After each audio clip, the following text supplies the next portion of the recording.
नमस्कार दोस्तों, स्वागत है आपका यूपी स्पेशल की क्लास में। इस वीडियो में लेकर आ गए हैं उत्तर प्रदेश के प्राचीन इतिहास का पार्ट नंबर 3। पार्ट नंबर 1 और पार्ट नंबर 2 जो है यूट्यूब पर अपलोड कर दिया गया है, आप लोग विजिट करके देख सकते हैं, बिल्कुल डिटेल में कराए। इस वीडियो में हम लोग देखेंगे पार्ट नंबर 3 को, जिसमें इंडो ग्रीक वार को देखेंगे, जो इंडो यूनानी आक्रमण हुआ था, शक कुषाण हुआ, जो हमारे लिए मोस्ट इम्पोर्टेंट है। उसके बाद गुप्त वंश को देखेंगे। उसके बाद जो है वर्धन वंश, जिसमें स्पेशली हम लोग पढ़ेंगे हर्षवर्धन को, और जो त्रिपक्षीय संघर्ष हुआ था कन्नौज के लेकर, वो ओवरव्यू देख लेंगे। स्पेशली हम लोग उसमें पढ़ेंगे गढ़वाल वंश और चंदेल वंश, जो यूपी स्पेशल है, क्योंकि हम लोग यूपी स्पेशल ही पढ़ रहे हैं, तो जो हमारे लिए मोस्ट इम्पॉर्टेंट है वही हम लोग देखेंगे। तो चलिए स्टार्ट करते हैं। और अगर आप लोगों को वीडियो पसंद आता है तो अपने दोस्तों के साथ शेयर जरूर करें, तथा चैनल को सब्सक्राइब करके नोटिफिकेशन को ऑन जरूर कर लें, ताकि आने वाली सीरीज की हर एक वीडियो का नोटिफिकेशन आप लोगों को सबसे पहले मिले। तो चलिए स्टार्ट करते हैं। इंडो ग्रीक, तो भारत का जो पहला यवन यानी ग्रीक जो आक्रमण हुआ था, ये आप लोगों को ध्यान रखना है कि किसके शासनकाल में हुआ था। तो पुष्यमित्र जो शुंग है, इसी के शासनकाल में हुआ था। और यह आक्रमण जो है किसने किया था या किसके नेतृत्व में हुआ था, तो डिमेट्रियस के नेतृत्व में किया गया था। तो भारत का पहला यवन यानी ग्रीक का आक्रमण जो है पुष्यमित्र शुंग के शासनकाल में होता है। यह जो आक्रमण का नेतृत्व करता था, यह था डिमेट्रियस। इस यवन आक्रमण का जो उल्लेख मिलता है, यह मिलता है महाभाष्य में, गार्गी संहिता में और मालविकाग्निमित्रम में। महाभाष्य के अनुसार हम लोग देख लेते हैं इस काल का जो आक्रमण है। तो महाभाष्य के अनुसार जो है यवनों ने जो है साकेत, जो अयोध्या का रीजन है, और माध्यमिक जो चित्तौड़ का रीजन है, इस पर आक्रमण किया था। यह किसके अनुसार है, तो महाभाष्य के अनुसार है। गार्गी संहिता के अनुसार है, इसके अनुसार। तो यवनों ने जो है साकेत पर, पांचाल पर और मथुरा पर जो आक्रमण किया था, और साथ ही साथ इसे जीत भी लिया था। और उन्होंने जो है पाटलिपुत्र तक जो है पहुंच गए थे, लेकिन आपसी शत्रुता होने के कारण वे जो थे मध्य भारत को छोड़कर पुनः जो है वापस चले गए। तो गार्गी संहिता के अनुसार साकेत, पांचाल और मथुरा के जो थे ये जीत लिया था और पाटलिपुत्र तक पहुंच गए थे, लेकिन आपसी शत्रुता होने के कारण वे जो है मध्य भारत को छोड़कर वापस पुनः लौट गए। ये था गार्गी संहिता के अनुसार। और अब देख लेते हैं मालविकाग्निमित्रम के अनुसार। तो इसके अनुसार जो है यवनों ने जो है पुष्यमित्र के अश्वमेध यज्ञ के जो घोड़ा था, इसे जो है सिंधु नदी के तट पर रोक दिया था, जिसे शुंगों और यवनों के बीच एक युद्ध हुआ। यह युद्ध जो था पुष्यमित्र का पौत्र वसुमित्र या अग्निमित्र का पुत्र था, इसने जो है नेतृत्व में, यानी जो यह युद्ध हुआ था, यह किसके मध्य हुआ था, तो वसुमित्र और यवन के मध्य लड़ा था। तो इसमें जो है यवन पराजित हुए थे, आप लोगों के ध्यान रखना है। इंडो यवन ग्रीक में सबसे जो प्रसिद्ध था वह था मेनांडर, ये आप लोगों को ध्यान रखना है। उसका जो राज्य है वह झेलम से लेकर मथुरा तक फैला हुआ था, और उसकी राजधानी था सियालकोट। इस यवन साम्राज्य की स्थापना से एक और जो है यूनानी भारतीय धर्म से प्रभावित हुए, वहीं दूसरी ओर जो है भारतीयों यूनानी जो संस्कृति से कला, विज्ञान, मुद्रा प्रणाली, ज्योतिष आदि के क्षेत्र में बहुत कुछ सीखा। गांधार कला शैली और जो मथुरा कला शैली है, इन्हीं से प्रभावित है। और मथुरा में जो है मेनांडर और उसके जो पुत्र है स्ट्रोटा फर्स्ट, इसके जो है सिक्के मिलते हैं। अब देख लेते हैं शक, जिसे क्षत्रप वंश भी कहते हैं। तो शक जो मूल रूप से कहाँ के निवासी थे, तो मध्य एशिया में सिदरा जो नदी है, यहीं पर रहने वाली एक घुमंतु और युद्ध प्रिय जनजाति थी। ये लोग जो है ईरान के रास्ते जो है भारत में आए, और भारत में यवन शासन को समाप्त करके देश के बड़े भूभाग पर अधिकार कर लिया। इनकी विभिन्न शाखाएं जो है तक्षशिला, मथुरा, महाराष्ट्र और उज्जैनी में स्थापित हुई। मथुरा कला के पहले जो है शासक का नाम जो था राजुल या राजबल था, जिसका जो उल्लेख है मथुरा के मोरी ब्राह्मी लिपि से मिलती है। मथुरा के शक शासकों को मथुरा के शासकों का जो राज्य है यह पूर्वी पंजाब से मथुरा तक फैला हुआ था। राजबल के बाद जो है मथुरा का शक शासन सोदास, जिसका राज्य केवल मथुरा तक सीमित था, इस पर आया। इसके बाद जो है कुषाणों ने जो है मथुरा पर नियंत्रण कर लिया। शकों को जो है यूनानियों के द्वारा सिंथियन कहा जाता था और भारत में इन्हें शक क्षत्रप कहा जाने लगा। अब हम लोग देख लेते हैं कुषाण वंश, कुषाण डायनेस्टी को। तो कुषाण जो है मूल रूप से यूएझी जनजाति की एक शाखा है जो चीन के सीमावर्ती क्षेत्र में निवास करती थी। उन्हें जो है पार्थियनों, पल्लवों और बाद में शकों को पराजित करके उत्तर पश्चिम भारत में कुषाण वंश की स्थापना की थी।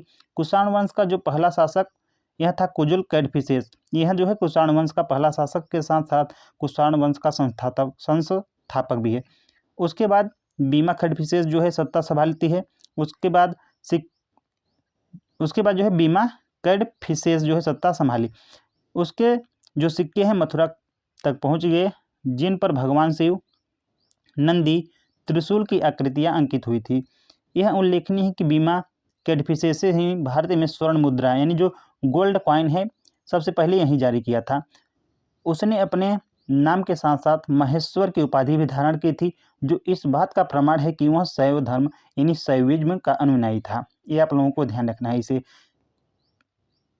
नेक्स्ट है कुषाण शासकों में सबसे जो महान शासक था वो था कनिष्क। ये आप लोगों को ध्यान रखना है कि कुषाण शासकों में सबसे महान शासक कौन था, कनिष्क था। उसने ही जो है शक संवत की शुरुआत की थी। तो शक संवत की शुरुआत किसने की है? कनिष्क ने। कब की थी? 78 ईस्वी में, जिसे भारत सरकार ने जो है 22 मार्च 1957 से आधिकारिक रूप से अपना लिया है। तो शक संवत की शुरुआत जो है कनिष्क ने की थी 78 ईस्वी में।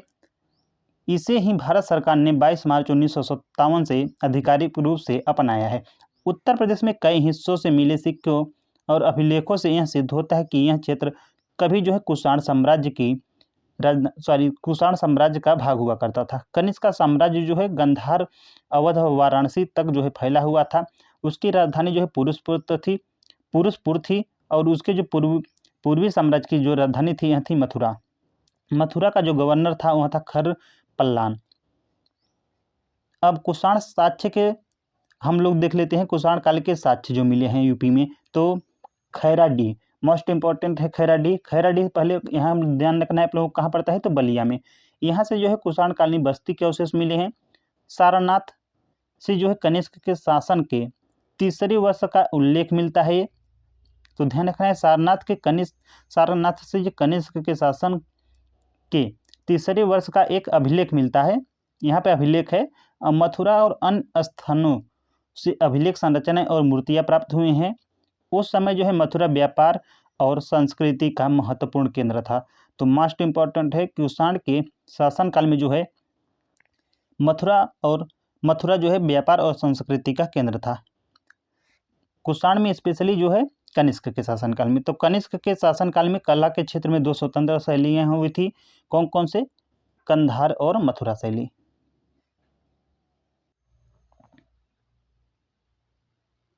यह भी उल्लेखनीय है कि बुद्ध की जो पहली मूर्ति कला यह मथुरा शैली में ही बनाई गई थी। तीसरी शताब्दी ईस्वी तक आते आते कुषाण साम्राज्य का पतन हो गया और भारत में जो है कई छोटे छोटे राज्य बनने लगे। अब देख लेते हैं गुप्त वंश को। ये इसका जो शासन पीरियड है 275 से 550 ईस्वी तक। कुषाण साम्राज्य के पतन के बाद भारत में विकेंद्रीकरण यानी डिसेंट्रलाइजेशन का एक जो है प्रारंभ हुआ। चौथी शताब्दी ईस्वी तक यह जो है जारी रहा। इस अवधि में जो है उत्तर भारत में अधिकांश भाग तथा अन्य क्षेत्रों पर छोटे छोटे राज्यों और गणराज्यों का शासन रहा। गुप्त वंश की स्थापना, तो गुप्त जो वंश है इसकी स्थापना 275 ईस्वी में मगध में होती है। किसने की थी? तो श्रीगुप्त ने। तो गुप्त वंश की स्थापना जो है 275 ईस्वी में श्रीगुप्त ने मगध में की है। इसके बाद जो है इसका उत्तराधिकारी जो है चंद्रगुप्त प्रथम मगध का शासक बना। इस वंश का जो है वास्तविक संस्थापक जो है यही था, यानी चंद्रगुप्त प्रथम है, क्योंकि यह एक शक्तिशाली राजा था। उसने जो है मगध की सीमाएं को बढ़ाकर काशी और कौशल तक कर दी। तो मोस्ट इंपॉर्टेंट, किसने अगर पूछा कि गुप्त साम्राज्य का कौन सा शासक था जिसने मगध साम्राज्य को और बढ़ाकर काशी और कौशल तक कर दी, तो ये था चंद्रगुप्त प्रथम। मोस्ट इंपॉर्टेंट ये क्वेश्चन बनता है। चंद्रगुप्त प्रथम ने गुप्त संवत की शुरुआत भी की थी, ये भी क्वेश्चन मोस्ट इंपॉर्टेंट हो जाएगा, जो 319 से 320 ईस्वी में मध्य की थी।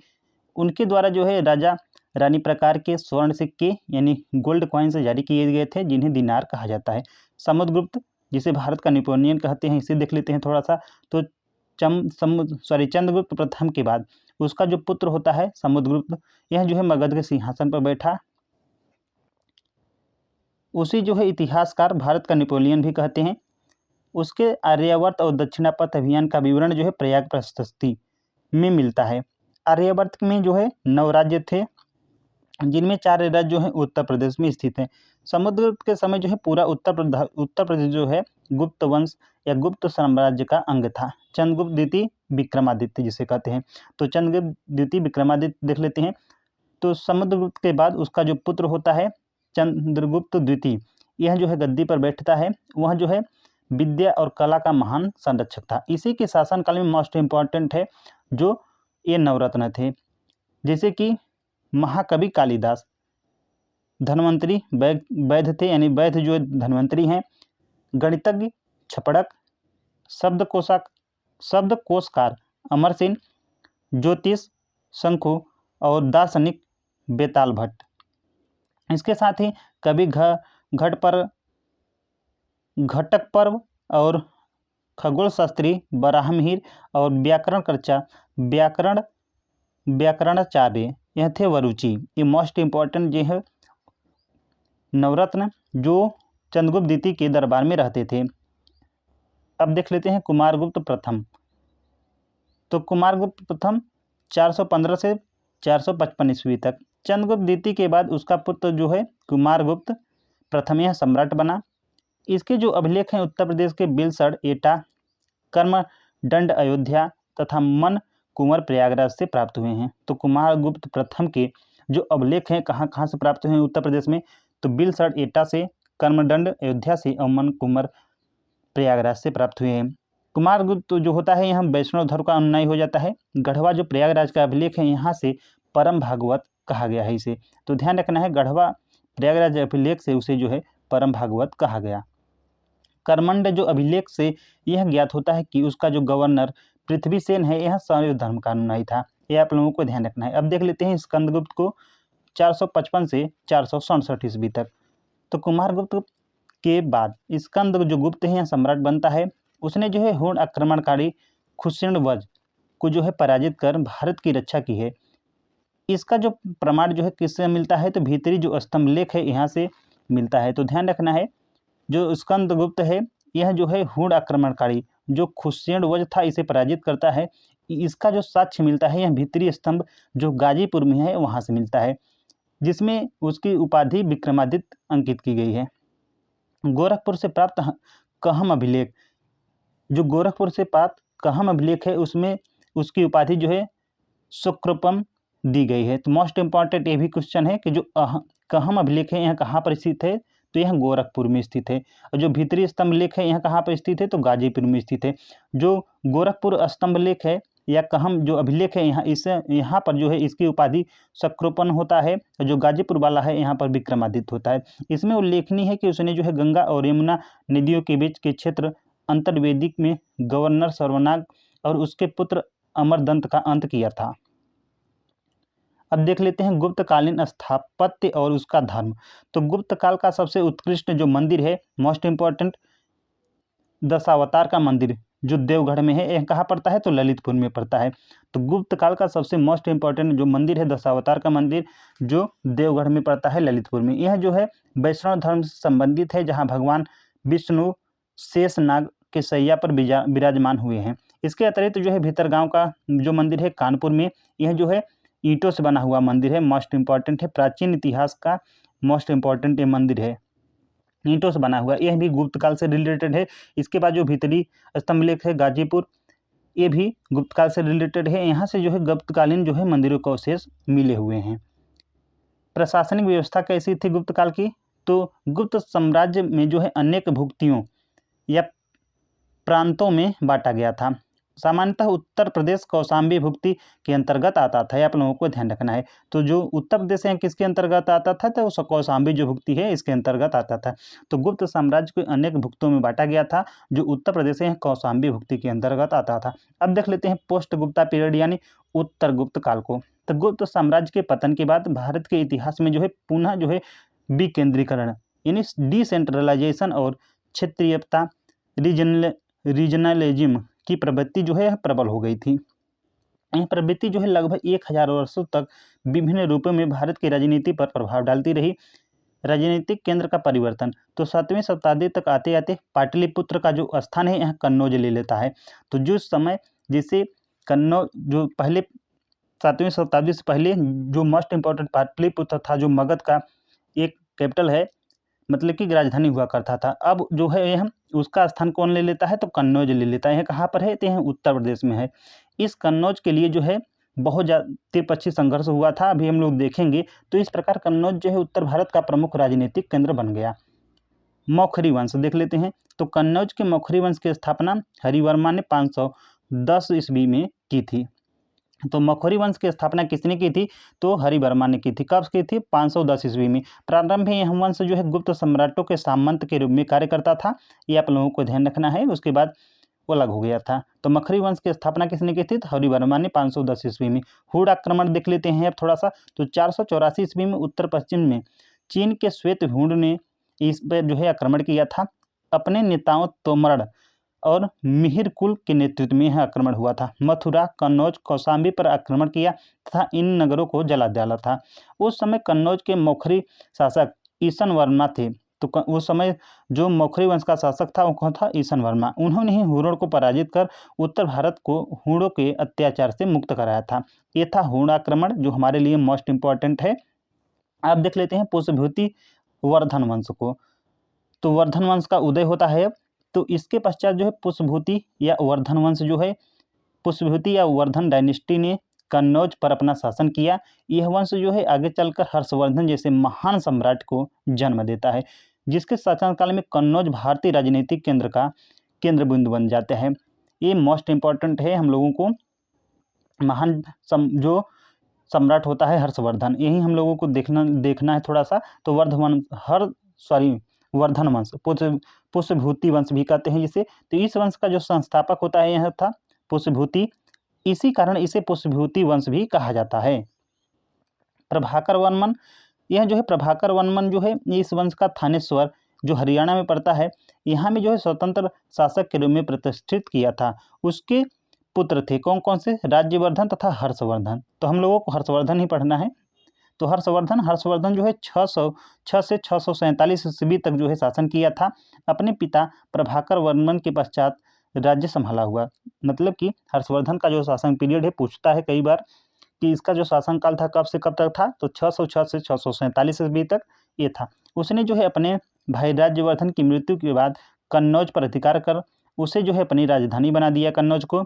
इस प्रकार हर्ष ने जो है उत्तर भारत को पुनः एक राजनीतिक एकता में संगठित किया। हर्ष का साम्राज्य देख लेते हैं। तो हर्ष का साम्राज्य जो है उत्तर में थानेश्वर से लेकर दक्षिण में नर्मदा नदी तक फैला हुआ था। और पूरब में जो है गंजाम जो उड़ीसा है यहाँ से लेकर पश्चिम में बल्लभी गुजरात तक फैला हुआ था। कन्नौज इसकी राजधानी थी, जो अपनी समृद्धि के कारण महाश्री या महोदय जो श्री है इसे कहा जाता है। तो ध्यान रखना है, कन्नौज को महाश्री या महोदय श्री के नाम से भी जाना जाता है। अब देख लेते हैं हर्ष के धार्मिक और सांस्कृतिक कार्य। ये मोस्ट इम्पॉर्टेंट है, जो धार्मिक और सांस्कृतिक कार्य हैं।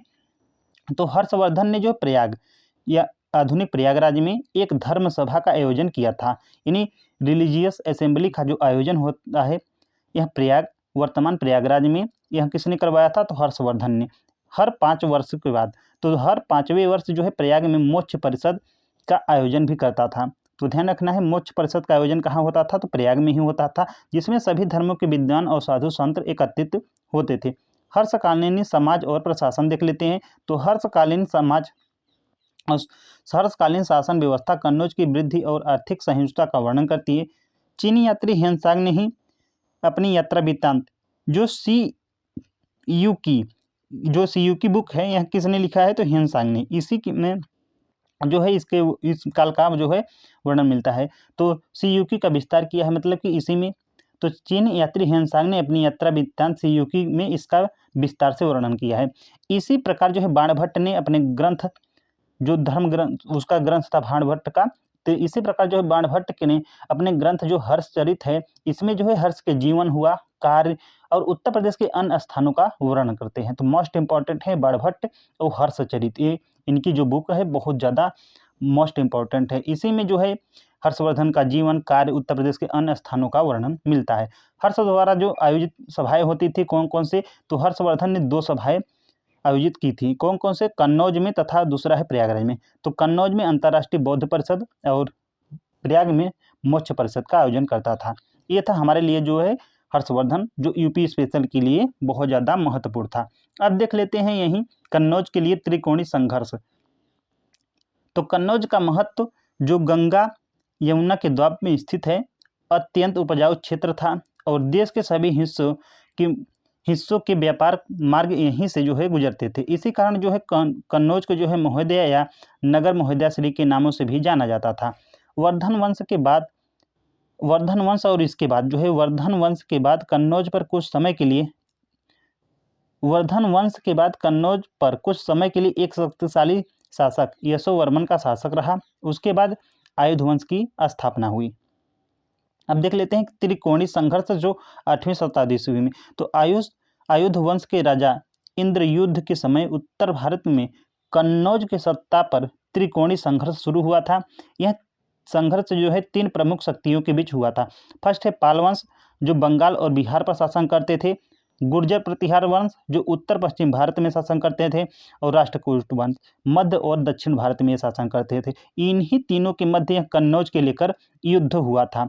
ये आप लोगों को ध्यान रखना है। यह संघर्ष लगभग 200 वर्षों तक चलता रहा और अंततः कन्नौज पर गुर्जर प्रतिहार वंश जो है विजयी हुए हैं। अब गुर्जर प्रतिहार वंश के प्रमुख शासक और उनकी विशेषताएं देख लेते हैं, क्योंकि इन्हीं का जो विजय होता है कन्नौज पर। तो प्रसिद्ध शासक कौन था? मिहिर भोज, महिपाल, महेंद्रपाल। सबसे शक्तिशाली राजा भोज था। आप लोगों को ध्यान रखना है, गुर्जर प्रतिहार वंश से रिलेटेड मोस्ट इंपॉर्टेंट है। राजा भोज के समय जो है सुलेमान भारत आए थे और राजा भोज है यह वैष्णव धर्म का अनुयायी था। 9वीं और 10वीं शताब्दी में उत्तर भारत में शांति और समृद्धि रही। गुर्जर प्रतिहार साम्राज्य के पतन के बाद उभरे प्रमुख वंश देख लेते हैं कौन कौन से। तो यहाँ पर फर्स्ट है गढ़वाल वंश, जो वाराणसी और कन्नौज में, चाहमान वंश शाकंभरी में, परमार वंश मालवा में, चंदेल वंश जिजाग भुक्ति जो बुंदेलखंड का एरिया है वहाँ पर, और कालचोरी चेदी वंश यह त्रिपुरी जो रीजन है, चालुक्य या सोलंकी वंश गुजरात अहिलवाड़ क्षेत्र में। तो ये थे गुर्जर प्रतिहार साम्राज्य के पतन के बाद उभरे हुए वंश। और जो स्पेशली हम लोगों को पढ़ना है, जो उत्तर प्रदेश में शासन करने वाले वंश थे, ये थे केवल गढ़वाल वंश और चंदेल वंश। तो गढ़वाल वंश कन्नौज और वाराणसी में, और चंदेला लिख गया है, माफ कीजिएगा। तो चंदेल वंश बुंदेलखंड का जो एरिया है उत्तर प्रदेश का, उस पर भाग पर जो है शासन करता था। तो गढ़वाल वंश किस पर? कन्नौज और वाराणसी पर। जो चंदेल वंश है बुंदेलखंड का जो रीजन है उस पर शासन किया। ये वंश जो है भारत में और विशेषकर उत्तर प्रदेश के इतिहास के लिए एक महत्वपूर्ण है। अब देख लेते हैं गढ़वाल वंश को। वंश का जो संस्थापक है यह था यशो विग्रह। वास्तविक संस्थापक चंद्रदेव 1085 से 1100 ईस्वी तक इसका टाइम पीरियड। राजधानी प्रारंभ में वाराणसी थी गढ़वाल वंश की, उसके बाद कन्नौज कर दी गई। सबसे शक्तिशाली राजा था गोविंद चंद्र और अंतिम शासक था हरिश्चंद्र। जो हरिश्चंद्र है अंतिम शासक था और सबसे शक्तिशाली शासक गोविंद चंद्र था। तो प्रारंभ में जो गढ़वाल वंश है इसकी राजधानी वाराणसी थी, लेकिन बाद में कन्नौज कर दी गई। गढ़वाल वंश का उदय देख लेते हैं। तो गढ़वाल वंश का उदय जो है मिर्जापुर के पर्वतीय क्षेत्रों से हुआ है। इस वंश के जो मूल प्रवर्तक यशो विग्रह थे, जो कालचुरी शासकों के अधीन एक अधिकारी थे। इस वंश के संस्थापक चंद्रदेव थे, जिन्हें वाराणसी को राजधानी बनाया था। तो इस वंश के जो संस्थापक थे चंद्रदेव, जिन्हें जो है वाराणसी को अपना राजधानी बनाया। वर्धन वंश और गुर्जर प्रतिहारों के पतन के बाद चंद्रदेव ने राष्ट्रकूटों को आधिपत्य से कन्नौज मुक्त कराया तथा राष्ट्रकूट सामंत गोपाल को हराकर कन्नौज पर अपना अधिकार स्थापित कर लिया। अब देख लेते हैं मुख्य ऐतिहासिक स्रोत। तो गढ़वाल वंश के इतिहास की जानकारी जो है मुख्यतः ताम्रपत्रों और अभिलेखों से प्राप्त होती है, जैसे कि चंद्रदेव का वाराणसी ताम्रपत्र से, गोविंद चंद के वाराणसी और सारनाथ के अभिलेख से प्राप्त होती है, गोविंद चंद के रानी कुमारी देवी का सारनाथ अभिलेख से प्राप्त होता है। इसके अतिरिक्त कुछ विवरण जो है चंद्रबरदाई जो पृथ्वीराज रासो ग्रंथ है इससे मिलता है। लक्ष्मीधर के जो कृत कल्प कल्पतूरी है तथा मुस्लिम इतिहासकारों फरिश्ता और हसन निजामी की कृतियों से भी इसका उल्लेख मिलता है।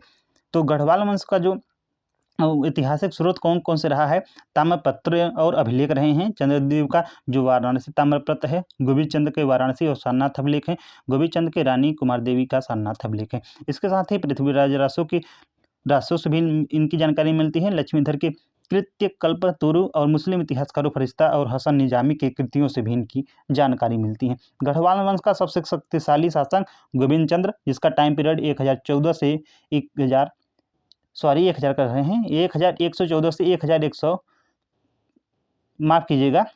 1114 से 1154 ईस्वी तक रहा। गोविंद चंद्र गढ़वाल वंश का सबसे महान और सबसे शक्तिशाली शासक था। उसने जो है कन्नौज की प्राचीन गौरव परंपरा को पुनर्जीवित किया।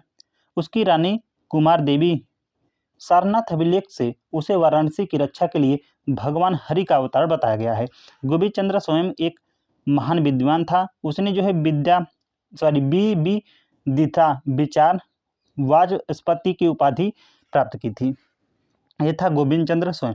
उसके जो मंत्री लक्ष्मीधर अत्यंत विद्वान था, जिसने राजनीति पर जो है प्रसिद्ध ग्रंथ कृत कल्पतरु लिखा है। इस ग्रंथ में जो है 14 अध्याय कल्पतरु हैं, जिसमें राजनीति, प्रशासन और धर्म शास्त्र पर विचार किया गया है। अब देख लेते हैं धार्मिक दृष्टि से। तो धार्मिक दृष्टि से गोविंद चंद्र की रानी कुमार देवी बौद्ध धर्म की अनुयायी थी और उन्होंने जो है सारनाथ में धर्मचक्र जो जिन विहार है इसका निर्माण करवाया था। मोस्ट इम्पॉर्टेंट, तो गोविंद चंद्र की रानी जो है कुमार देवी यह बौद्ध धर्म की अनुयायी थी और इन्होंने जो है सारनाथ में धर्मचक्र जो जिन विहार है इसका निर्माण करवाया था। उत्तराधिकारी शासक, तो गोविंद चंद्र के बाद उसका पुत्र जो है विजय चंद्र गद्दी पर बैठा। विजय चंद्र के बाद उसका पुत्र जो है जयचंद्र 1170 से 1194 तक राजा रहा। उसके बाद जयचंद्र और पृथ्वीराज की शत्रुता होती है। तो पृथ्वीराज रासो के अनुसार चौहान शासक जो है पृथ्वीराज तृतीय ने जयचंद्र की पुत्री संयोगिता का अपहरण कर लिया था और इस घटना से दोनों के बीच शत्रुता आरंभ हो गई थी और जयचंद्र ने अपने सामंतों के माध्यम से चंदेल शासक परम दिरदेव से सहायता मांगी थी। ये आप लोगों को ये ध्यान रखना है। उसके बाद जो है मोहम्मद गौरी का आक्रमण होता है और जयचंद्र का अंत हो जाता है। तो जब मोहम्मद गौरी ने पृथ्वीराज पर आक्रमण किया था तो जयचंद्र जो है तटस्थ रहा था। ये आप लोगों को ध्यान रखना है। कुछ विद्वानों का मत है कि जयचंद्र जो है गौरी को ही भारत में बुलाया था। ये कुछ विद्वानों का मत है कि जो जयचंद्र है यहीं जो है गौरी को भारत में बुलाया था। तो ध्यान रखना है सबसे पहले यही कि जो मोहम्मद गौरी है इसका जो आक्रमण होता है पृथ्वीराज पर, तो यहाँ जो जयचंद्र है यहाँ तटस्थ रहता है और कुछ विद्वान कहते हैं कि मोहम्मद गौरी को भारत पर जयचंद्र ही बुलवाया था। गौरी के बाद जयचंद्र पर भी आक्रमण किया। गौरी ने जो है माफ कीजिएगा, गौरी जो है पहले तो पृथ्वीराज को हराया, उसके बाद गौरी जो है जयचंद्र पर भी आक्रमण किया और उसे जो है युद्ध में पराजित कर दिया। और कहा जाता है कि युद्ध के दौरान जयचंद्र हाथी पर सवार था, तभी एक बाण उसकी आंख में लगा और उसकी मृत्यु हो गई थी। जयचंद्र का दरबार और साहित्य देख लेते हैं। तो जयचंद्र के दरबार में प्रसिद्ध कवि श्री हर्ष थे, जिन्होंने महान संस्कृत काव्य नैषधि चरित्रम की रचना की है। ये आप लोगों को ध्यान रखना है। अंतिम शासक और वंश का पतन देख लेते हैं। तो जयचंद्र के बाद हरिश्चंद्र गढ़वाल वंश का अंतिम शासक बना। मोहम्मद गौरी के आक्रमणों और दिल्ली सल्तनत की स्थापना के साथ ही गढ़वाल वंश का अंत हो जाता है। अब देख लेते हैं बुंदेलखंड के चंदेल वंश को। तो इसका जो राजवंश है इसके जो संस्थापक थे ये नुन्नुक या चंद्रवर्मन थे। 831 ईस्वी में इसकी स्थापना होती है बुंदेलखंड के चंदेल वंश की। इसकी जो राजधानी है धंगदेव के द्वारा स्थापित राजधानी खजुराहो थी। ये आप लोगों को ध्यान रखना है। लेकिन जो प्रारंभिक राजधानी थी यह कौन सी राजधानी थी? कालिंजर। तो राजवंश की स्थापना जो है नुन्नुक ने की थी और उसकी राजधानी कालिंजर थी। लेकिन जो धंगदेव है इसने कालिंजर से स्थानांतरित कर दी राजधानी खजुराहो में। ये आप लोगों को ध्यान रखना है। सामंत किसे कहते थे? सामंत किसके थे? तो प्रतिहारों के ये सामंत थे। आप लोगों को ध्यान रखना है। तो प्रतिहारों के क्या थे? चंदेल सामंत थे। स्वतंत्रता प्राप्ति किससे हुई? देशवर्मन के शासन में चंदेल जो है इन्होंने जो है स्वतंत्र प्राप्त किया। तो जो यशोवर्मन है इसी के शासनकाल में चंदेलों ने जो है स्वतंत्र राज्य जो है बनाया। चंदेलों के जो प्रमुख नगर है ये महोबा है, कालिंजर है, खजुराहो। मोस्ट इंपॉर्टेंट है, ये क्वेश्चन में बनते हैं। जो हमारे लिए मोस्ट इंपॉर्टेंट है खजुराहो। खजुराहो नहीं है लेकिन जो मध्य प्रदेश में हो गया है, लेकिन ये बुंदेलखंड का जो रीजन है यह चंदेलों से भरा हुआ था। आप लोगों को ध्यान रखना है, मतलब बुंदेलखंड के रीजन में चंदेल ही शासन किए थे। कालिंजर और महोबा हमारे लिए इंपॉर्टेंट है, खजुराहो नहीं है क्योंकि यह मध्य प्रदेश में हो जाता है।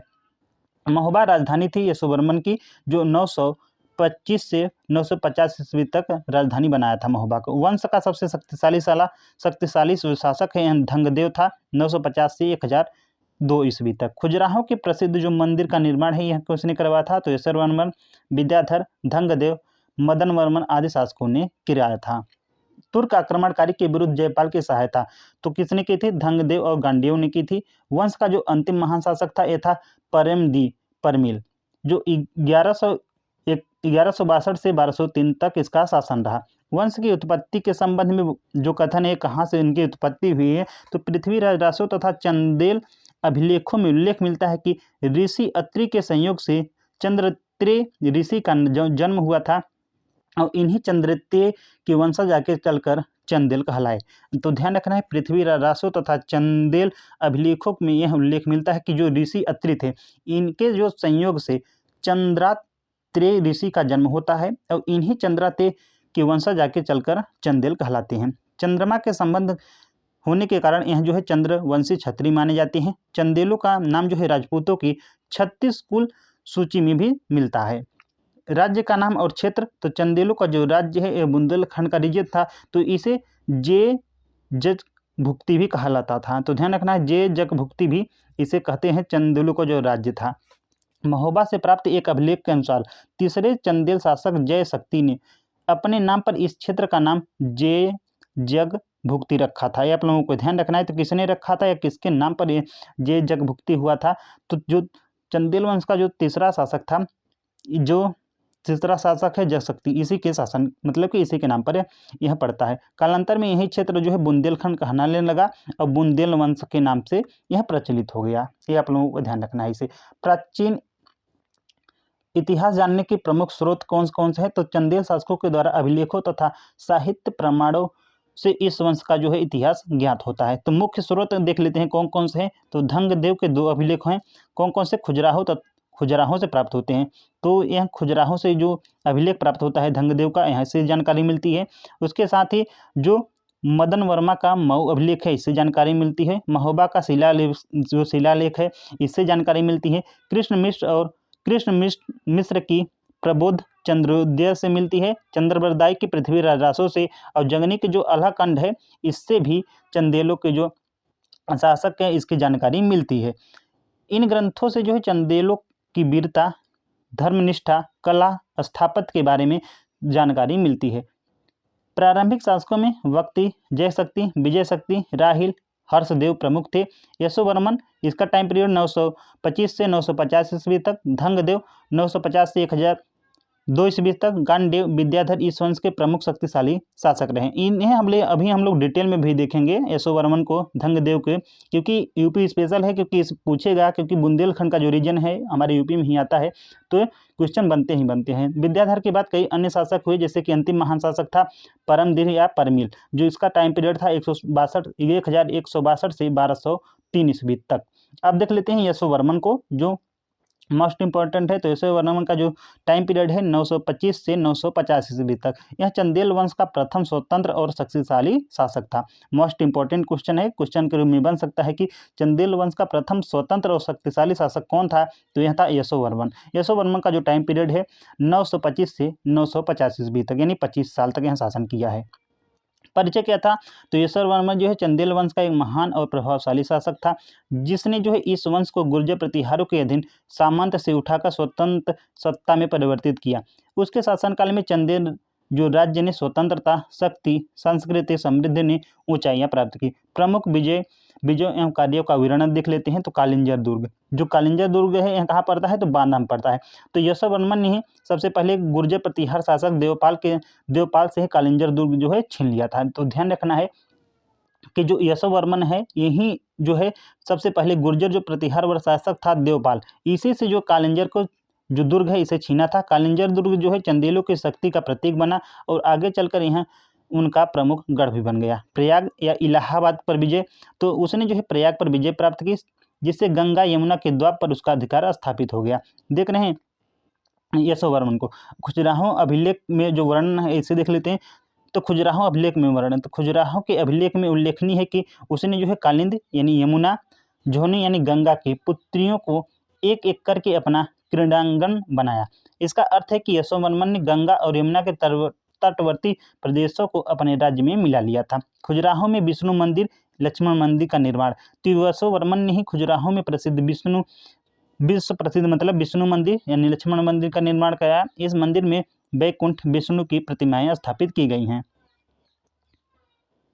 जो उसे प्रतिहार शासक देवपाल से विजय प्राप्त करने के बाद प्राप्त हुई थी। कालचूरी शासक युवराज प्रथम की पराजय, यशोवर्मन ने अपने समय में शक्तिशाली जो कालचूरी शासक युवराज प्रथम था इसे पराजित किया था। इससे उसकी सैन्य शक्ति और प्रतिष्ठा अत्यधिक वृद्धि हुई। धार्मिक एवं सांस्कृतिक योगदान क्या रहा यशोवर्मन का, तो यशोवर्मन जो है वैष्णव धर्म का अनुयायी था, जिसका प्रमाण लक्ष्मण मंदिर में स्थापित विष्णु की प्रतिमा से मिलता है। उसने जो है कला, स्थापत्य, धर्म संरक्षण को भी बढ़ावा दिया और खजुराहो को चंदेल राज्य की सांस्कृतिक राजधानी भी बनाया। अब देख लेते हैं धंगदेव। इसका जो शासनकाल रहा है 950 से 1002 ईस्वी तक। चंदेल वंश का वास्तविक स्वतंत्र शासक और स्थापत्य का युग पुरुष, तो वास्तविक स्वतंत्र शासक कौन है, यह था धंगदेव चंदेल वंश का। तो परिचय देख लेते हैं इसका।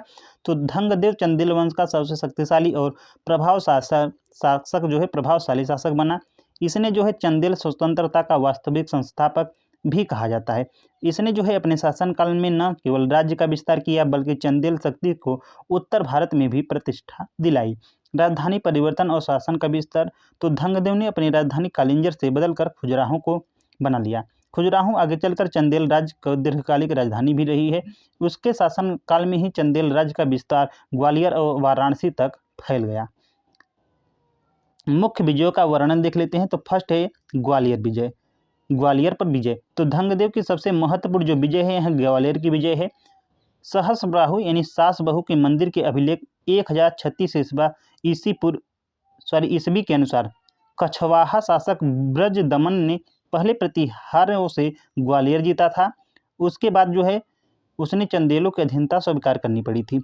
इस घटना से स्पष्ट होता है कि उस समय चंदेल शक्ति उत्तर भारत में प्रमुख हो चुकी थी। वाराणसी पर विजय, तो धंगदेव ने वाराणसी पर भी विजय प्राप्त की, जिससे गंगा घाटी पर चंदेलों का प्रभाव बढ़ गया। जयपाल की सहायता, तो धंगदेव ने हिंदू शाही शासक जयपाल के द्वारा धंगदेव ने हिंदू शाही शासक जयपाल द्वारा बनाई गई तुर्कों के विरुद्ध संघ यानी संघ राज में भी भाग लिया। उसने जो है गजनबी आक्रमणकारियों के विरुद्ध जयपाल की सहायता की। इससे उसकी वीरता और धर्मनिष्ठा का परिचय मिलता है। इसके धर्म और संस्कृति देख लेते हैं। तो धार्मिक नीति क्या थी, तो धंगदेव जो है शैव जो है इसका धर्म का अनुयायी था, यानी शैवमत का अनुयायी था, किंतु यह सहिष्णुता की नीति अपनाई थी। उसने जो है जैन धर्म के प्रति सम्मान भी दिखाया और जैन मंदिरों का भी निर्माण करवाया है।